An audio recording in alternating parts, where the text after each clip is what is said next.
আমার লক্ষ্য ছোট না, তাই পথে সবাই হারিয়ে যায়। লক্ষ্য যদি আকাশ ছোঁয়া হয়, মাটির ধুলোয় থামবো কেন?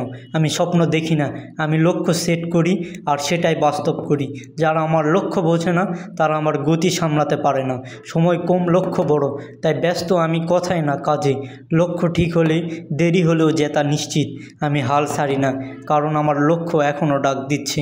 সবার মতো হতে চাই না, আমার লক্ষ্য আলাদা, আমিও আলাদা। আমার পথ কঠিন, আমার লক্ষ্য সোজা নয়। লক্ষ্য ঠিক রাখো, লোকের কথায় কান নয়। আমি ভাগ্যে নয়, লক্ষ্যে বিশ্বাস করি।